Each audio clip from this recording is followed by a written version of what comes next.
Mentioned at least 10 dams in South Carolina either breached or failed since Saturday. With dams playing a big role here in our river and lakes communities, would we be safe if similar flooding hit our area? News 3's Mercer Van Shore is on your side with a look at our local dams.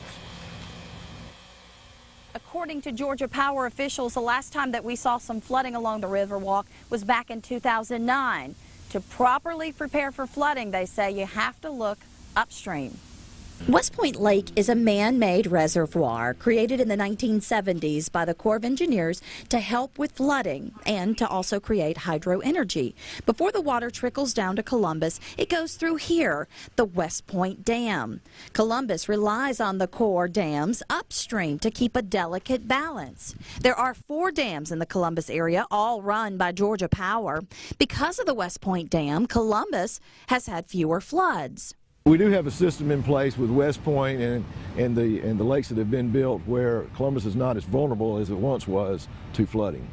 Georgia Power officials say their dams are currently in great shape and are inspected annually by the FERC, or the Federal Energy Regulatory Commission. They're inspected by a third party every 5 years.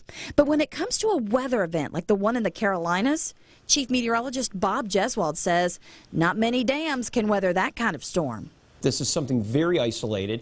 It's not often that a weather event would do that. It was like the perfect storm, and I hate using that expression, but it was. I mean, it was an area of low pressure that sat and spun. In the event of an emergency, Georgia Power officials say it's very important to stay in close contact with city leaders, just like they did back in 2009 when the water lapped up on the banks of the Riverwalk and they had to close it down.